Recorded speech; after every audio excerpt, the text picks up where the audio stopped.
This is an introductory video to the cassette haptic feedback system. The system was designed with three primary concepts.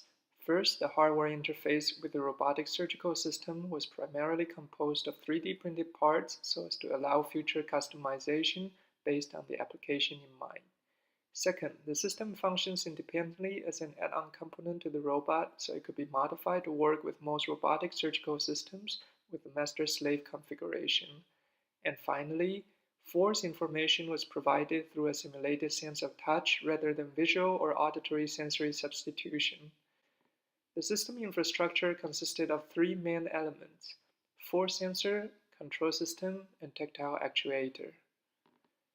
We manually trimmed and waterproofed the TechScan FlexiForce piezoresistive sensors before mounting them on the robotic end effectors with the help of a 3D printed mounting plate. The small footprint and rough surface of the sensors allow the robotic grasper to perform tasks such as pack transfers without hindering its original function. The force reading was sent to a microcontroller board, which then transmitted the data to a separate laptop that allows real-time plotting and visualization of the force signal.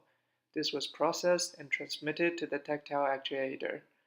The actuators consist of pneumatic balloons and tubes that are also mounted on the DaVinci console with the use of 3D printed mounting components. As force data was transmitted from the control system, the pneumatic balloons in contact with the surgeon's fingertips could then be inflated with various target pressures to reproduce the tactile sense of touch.